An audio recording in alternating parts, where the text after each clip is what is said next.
So I was going through my cabinet of art supplies recently when I discovered two sets of watercolor pencils.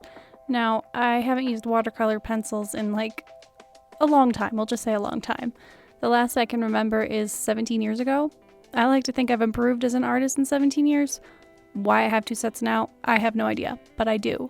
So in today's video, I'm going to be using them again for the first time in 17 years and see what I can create. Now I already went ahead and sketched out my idea on my iPad, and then I transferred it to this paper using graphite paper. I like sketching out more complicated designs in Procreate on my iPad because it gives me more freedom to move things around and tweak the design, and let's be honest, it's easier and I'm just really lazy. Also, this was a gift for a friend, and it was shortly before Christmas at the time. I was really on something of a time crunch, so yeah. As much as I love giving gifts, I'm really not that great at timing or at, actually giving gifts. It just doesn't come easy to me, and it takes a long time to come up with ideas. I finally decided on a piece of artwork that could combine some of my friend's favorite things, and since she has a fascination with terrariums, plants, mushrooms, and books, it just seemed fitting to put everything in a terrarium. Since I like things that are magical and have my own obsession with starry skies, I was like, what the heck, let's add that too. As you can probably tell, I decided to start off by blocking in all my colors with pencil, and then I'll go back in later and add water to it. I also went with saturated colors to give it more of a whimsical look, so we've got more yellows for golds, bright greens for leaves, reds for mushrooms, while also still including more neutral browns, grays, and tans to keep to the natural look that I know she loves. Also, I'm trying not to push too hard as I color, but to keep an even pressure on things. When I see so much grain on a paper though, my first instinct is to press harder, but I know once I add water, it will smooth out all that grainy look, and the more pressure I add, the more color there's going to be, and I don't want that.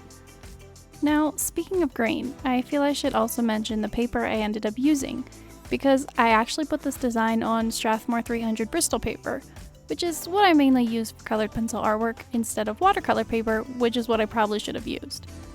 I have plenty of watercolor paper, so don't ask me why I didn't think to use it. I did already have the Strathmore paper cut down to this 5x7, which was the size that I wanted the final artwork to be, so I probably just thought, hey, pre-cut, let's use this. But it actually worked really well on this paper, and I like the smooth end results, so that's great.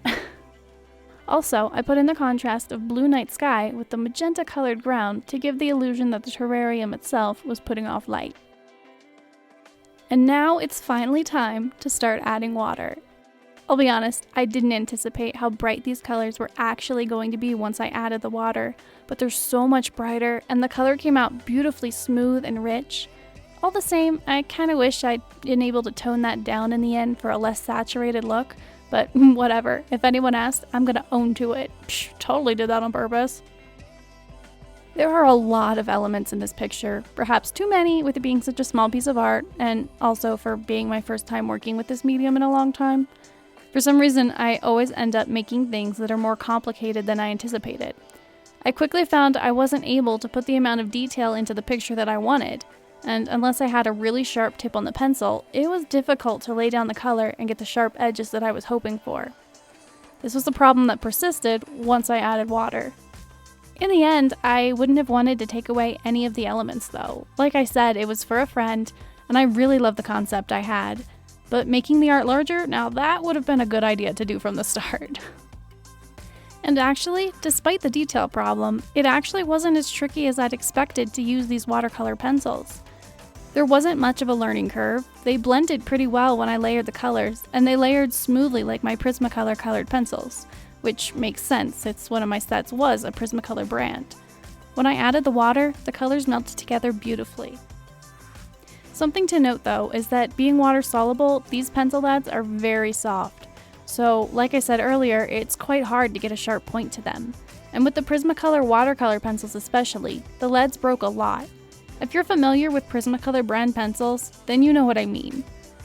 I didn't have this problem as much with the other watercolor pencil brand, though there were still some breakages. Not nearly as much as I would have expected to find, especially after 17 years though. I was also able to get more-ish of a point with them, so that was really nice. Well, how do you guys think it turned out? Let me know in the comments below. Overall, I'm pretty happy with the results. There were definitely things I would have done differently now that I look back. Like I said before, starting off with making the artwork larger would have been a huge help. Also, I would have tried toning down the vibrancy of the colors, which also isn't a bad thing by any means. These colors are gorgeous. It's just more than I expected, especially for budget brand watercolor pencils. It was a lot of fun trying something new overall though, and I'm definitely going to have to give these another try in the future.